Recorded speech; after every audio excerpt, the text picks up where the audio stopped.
Tako te katoa and greetings from Rotorua, New Zealand. Rotorua is a city of about 65,000 people located in the middle of the North Island of New Zealand.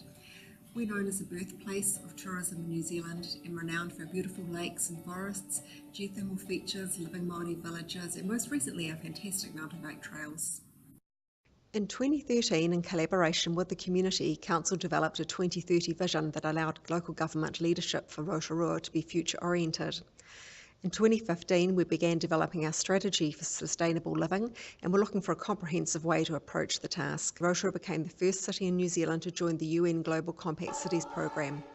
This fitted very much with our vision, a strong desire to create a sustainable place, recognising the special attributes of Rotorua, our 12 natural lakes, geothermal features, and the culture and heritage of our Te Arawa Iwi, our Indigenous Māori people.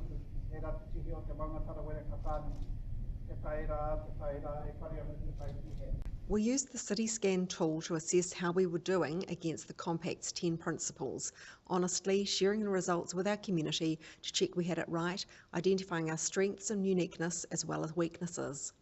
We engaged with our wider community at iwi, having conversations about priorities, what's important and valued, for instance land use for farming and its economic benefit, but the impact on lake water quality.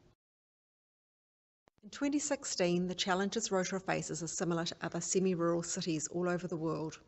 In terms of city development, some of our challenges include youth unemployment, persistent poverty, access to nutritious food.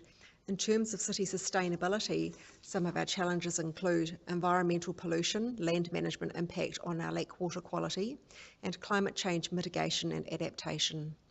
In terms of city governance, we have no critical issues, but we have moderate concerns about the capacity and skills of the community to engage with council, trust in government, and the strength of our local business sector. Our sustainable living strategy is community owned and developed. It's not just a council corporate strategy.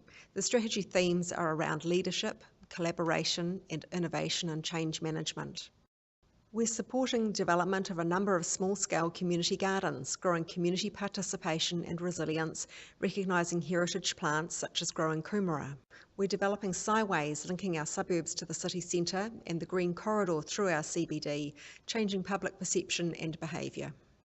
The Rotorua Te Arawa Lakes Programme is a continued partnership working on lake water quality, comprising iwi, Bay of Plenty Regional Council and Rotorua Lakes Council, considering cultural as well as science-based measures of water quality.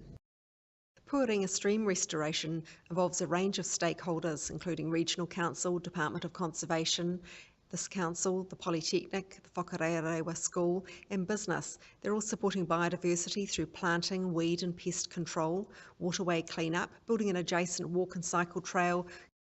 Te Puia recently hosted a conference of Australian businesses that, as part of their sustainable practice, paid to work with locals on the stream clean-up.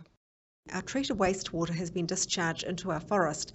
However, a wastewater treatment plant upgrade using the latest technology will enable the water to be discharged into the lake, taking into consideration iwi cultural values. We are the first city in New Zealand to have a wood first policy, reflective of our history and local forestry industry and supporting sustainable development using local wood products. Our Te Arawa partnership, Te Tato o Te Arawa. In New Zealand, there is a legislative requirement for local government to give voice to Treaty of Waitangi obligations for Māori participation. In a first for New Zealand, a new model was developed by our local iwi with their communities. After extensive community discussion, Council agreed the model with a record number of community submissions. Te Tato representatives now sit on Council's key committees, an example of real participation. Council is also developing our internal bicultural capacity with language and history learning and Māori cultural immersion experiences for staff.